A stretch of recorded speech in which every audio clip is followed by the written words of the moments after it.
नमस्कार दोस्तों, कलयुग के चमत्कार संतों की वाणी में आप सबका स्वागत है। दोस्तों, 20 फरवरी सोमावती अमावस्या, एक पवित्र दिन जिस दिन हम अपने पितरों को याद करते हैं, उनके नाम का दान देते हैं, तर्पण करते हैं। कहते हैं अगर हमें किसी की मृत्यु तिथि के बारे में पता ना हो तो हम सोमावती अमावस्या को उसका तर्पण करें तो वे पितर प्रसन्न होकर अपने परिवार को आशीर्वाद देते हैं और इससे इस दिन भोलेनाथ का शिवलिंग का पूजन करने से भगवान भोलेनाथ की भी कृपा मिलती है। दोस्तों, सोमावती अमावस्या में एक प्रचलित कथा आती है।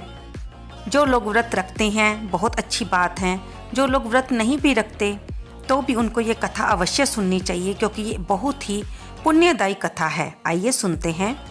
एक गरीब ब्राह्मण परिवार था। उस परिवार में पति पत्नी के अलावा एक पुत्री भी थी। वह पुत्री धीरे धीरे बड़ी होने लगी। उस पुत्री में समय और बढ़ती उम्र के साथ सभी स्त्रियोचित गुणों का विकास हो रहा था। वह लड़की सुंदर, संस्कारवान एवं गुणवान थी, किंतु गरीब होने के कारण उसका विवाह नहीं हो रहा था। एक दिन उस ब्राह्मण के घर एक साधु महाराज पधारे। वो उस कन्या के सेवा भाव से काफी प्रसन्न हुए। कन्या को लंबी आयु का आशीर्वाद देते हुए साधु ने कहा कि इस कन्या के हथेली में विवाह योग्य रेखा नहीं है। तब ब्राह्मण दंपति ने साधु से उपाय पूछा कि कन्या ऐसा क्या करे जिससे इसका दुर्भाग्य सौभाग्य में बदल जाए। साधु ने कुछ देर विचार करने के बाद अपनी अंतर्दृष्टि से ध्यान करके बताया कि कुछ दूरी पर एक गांव में सोना नाम की धोबिन जाति की एक महिला अपने बेटे और बहू के साथ रहती है, जो बहुत ही आचार विचार और संस्कार से पतिव्रता औरत है। और यदि ये कन्या उसकी सेवा करे और वह महिला इसकी शादी में अपने मांग का सिंदूर दे दे तो इस कन्या का वैधव्य योग मिट सकता है। साधु ने यह भी बताया कि वह महिला कहीं आती जाती नहीं है। ये बात सुनकर ब्राह्मण ने अपनी बेटी से धोबिन की सेवा करने की बात कही। अगले दिन कन्या प्रातःकाली उठकर सोना धोबिन के घर जाकर साफ सफाई और अन्य सारे काम करके वापस आ जाती। एक दिन सोना धोबिन अपनी बहू से पूछती कि तुम तो सुबह उठकर ही सारे काम कर लेती हो और पता भी नहीं चलता। बहू ने कहा, माँ जी, मैंने तो सोचा कि आप ही सुबह उठकर सारे काम करते हैं, मैं तो देर से उठती हूँ। इस पर दोनों सास बहू निगरानी करने लगी कि कौन है जो सुबह सुबह ही सारे काम निपटा जाता है। तब निगरानी करने पर धोबिन ने देखा कि एक कन्या मुंह अंधेरे घर में आती है और सारे काम करने के बाद चली जाती है।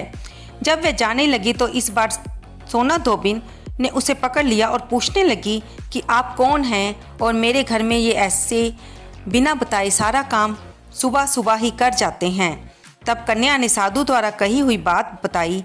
सोना धोबिन पतिव्रता औरत थी, उसमें तेज था। वह तैयार होगी क्योंकि उसे इसमें कन्या की भलाई लगी।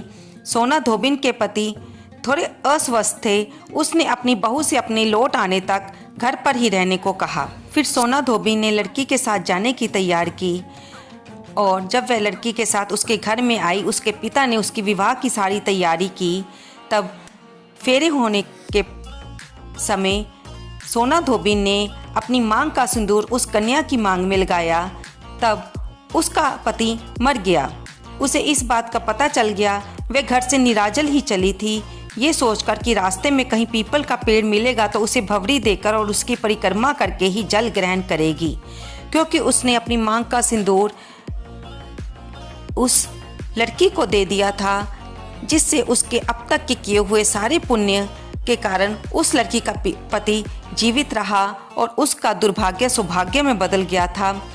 अब सोना धोबिन इस बात को समझती थी, इसलिए वह अपने बहू बेटे को समझाकर आई थी कि अगर उसके पति अस्वस्थ हो हैं, अगर उनकी मौत भी हो जाए तो उन्हें के शरीर को सोना धोबिन के आने से पहले कुछ ना करना, उन्हें ऐसे ही संभाल कर रखना। उस दिन सोमावती अमावस्या थी जब वह लड़की की शादी के बाद अपने घर को चली। उस दिन सोमावती अमावस्या थी जब वह धोबिन ब्राह्मण के घर से उसकी लड़की की शादी के बाद अपने घर को जाने को तैयार हुई। ब्राह्मण के घर से जो भी सामान मिला उसने अपने पास रख लिया और ये सोचा कि जब रास्ते में कोई पीपल का वृक्ष आएगा वह उसकी परिक्रमा करने के बाद, उसकी पूजा के बाद ही अन्न ग्रहण करेगी। जब वह घर जा रही थी, रास्ते में पीपल का पेड़ पड़ा। उसने उस पीपल के पेड़ की 108 भंवरी यानी कि परिक्रमा की और फिर उसकी ईंट के टुकड़ों से उसकी थोड़ी सी चार दीवारी भी बना दी। इसके बाद उसने अन्न जल ग्रहण किया। ब्राह्मण के घर से जो भी उसे पूजा का सामान मिला था वह उसने पीपल के पेड़ पर चढ़ा दिया। इससे उसके पुण्य फिर जाग पड़े, जिससे उसका पति घर पर जो कि मृत हो चुका था जीवित हो गया। जब वह घर गई तो उसके बहू बेटे ने सारी बात बताई, क्योंकि सोना धोबिन सोमावती अमावस्या के फल को जानती थी।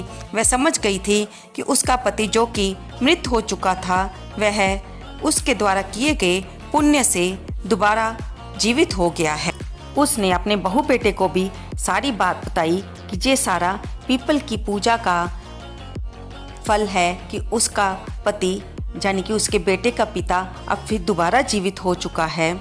सोमावती अमावस्या के दिन पीपल के पेड़ की पूजा करना सुहागनों के लिए बहुत ही फलदायी होता है। इसलिए सोमावती अमावस्या के दिन से शुरू करके कुछ लोग हर अमावस्या के दिन भंवरी देते हैं। उनके सुख और सौभाग्य में वृद्धि होती है। पीपल के पेड़ में सभी देवों का वास होता है। अतः जो व्यक्ति हर अमावस्या को भंवरी ना दे सके वह अगर सोमावती अमावस्या के दिन पीपल के पेड़ की 108 बार परिक्रमा करे, भंवरी देकर सोना धोबिन और गौरी गणेश का पूजन करता है, उसे अखंड सौभाग्य की प्राप्ति होती है। ऐसी प्रचलित परंपरा है। पहली सोमावती अमावस्या के दिन धान, पान, हल्दी, सिंदूर, सुपारी की भंवरी दी जाती है। उसके बाद की सोमावती अमावस्या पर आप अपने सामर्थ्य के हिसाब से फल, मिठाई, सुहाग सामग्री, खाने की सामग्री इत्यादि की भंवरी दे सकते हैं। और फिर भंवरी पर चढ़ाया गया सामान किसी सुपात्र ब्राह्मण को, ननद या भांजे को दिया जाता है। ये सामान अपने गोत्र या अपने से निम्न गोत्र में दान नहीं देना चाहिए। इस बात का हमें साधक को ध्यान रखना चाहिए। दोस्तों, ये थी सोमावती अमावस्या के बारे में प्रचलित व्रत कथा, जिसे आप चाहे व्रत ना भी रखें तो भी अगर सुने और पीपल के पेड़ की पूजा करें तो इससे आपको बहुत ही फल मिलता है और ये कथा सुनने से पुण्य मिलता है। गौरी गणेश की पूजा करने से आपका दुर्भाग्य भी सौभाग्य में बदल जाता है। नहीं तो जहाँ पर आप रहते हो, आपके घर के पास जो मंदिर है जहाँ पर पीपल का वृक्ष भी हो, वहाँ जाकर पीपल के वृक्ष की पूजा कीजिए। भगवान भोलेनाथ को जल चढ़ाइए और उनका पूजन करें। आपका दुर्भाग्य सौभाग्य में बदलेगा, आपको अखंड सौभाग्य की प्राप्ति होगी।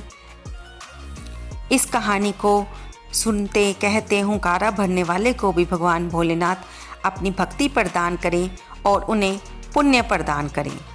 आपको ये कहानी कैसी लगी? कृपया इसे लाइक करें, शेयर करें और कमेंट बॉक्स में हर हर महादेव लिखना बिल्कुल ना भूलें। धन्यवाद दोस्तों।